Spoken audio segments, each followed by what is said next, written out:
Hi everyone, this video lesson covers two units, the sound and music industry unit and also the music freelance world. You may believe in the power of magic, but you also may believe in divine intervention. May I suggest a more scientific approach, better than waiting for the phone to ring? If you're thinking of stepping out into the freelance world, there's some things you need to know. Let's look at how to succeed in this world. Employ good practice at all times. Approach it as if you're running a small business.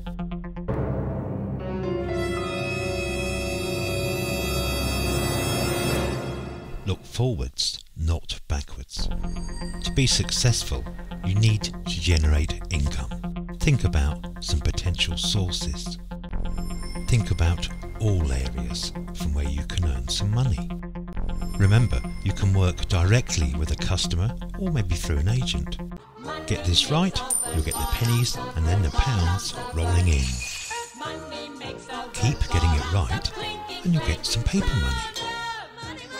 Enough paper money and you can buy yourself one of these. The best antidote to this sort of thing is to do some bookkeeping. Every time you buy something, make sure you get a receipt. Whenever you have money coming in, make sure you generate a numbered invoice.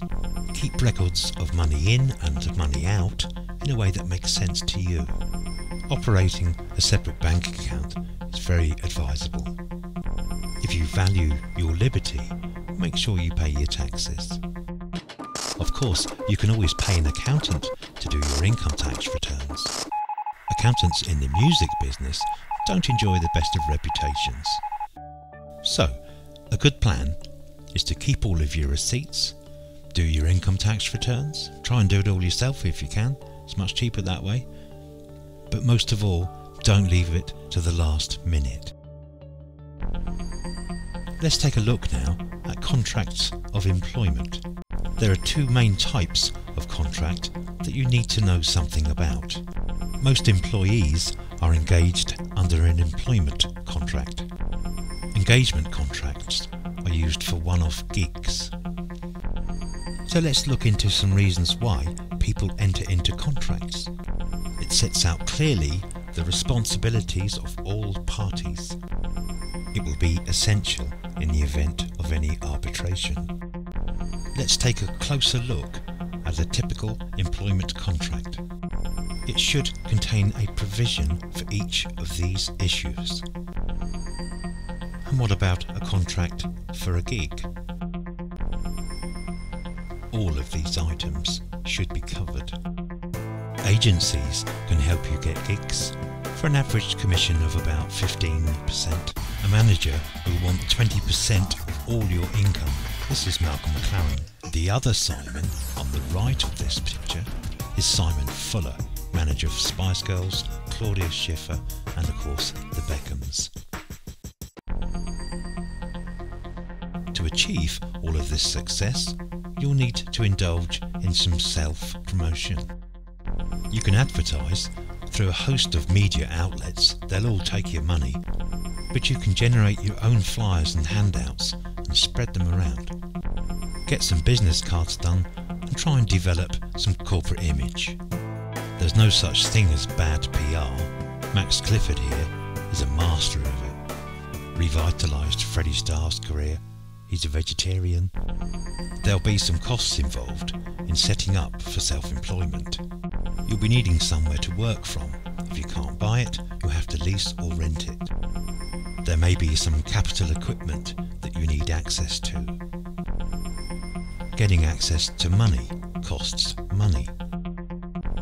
Public liability insurance is highly recommended. However you choose to promote yourself, there will be some cost. When you're out working, there's no one answering your phone. If you fancy a life as a roadie, once you've learned how to tie a bass player's shoelaces, you can move up to putting heavy boxes into trucks.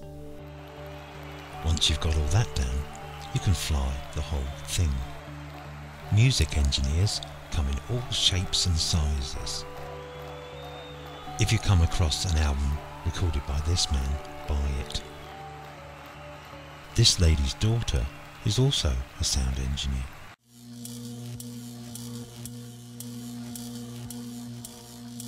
A writer of lyrics or music should protect their work. Copyright protects the work and everybody involved. Copyright in sound recordings is slightly different from copyright in words and music. This table shows how royalties flow between interested parties. Many people work in the music industry. This gives you a bit of a breakdown. Think of your skills as a commodity. You need to understand your own skills before you can sell them to someone else. Make sure you include any qualifications and relevant experience. Set yourself some personal targets and make an action plan. It's really all down to you.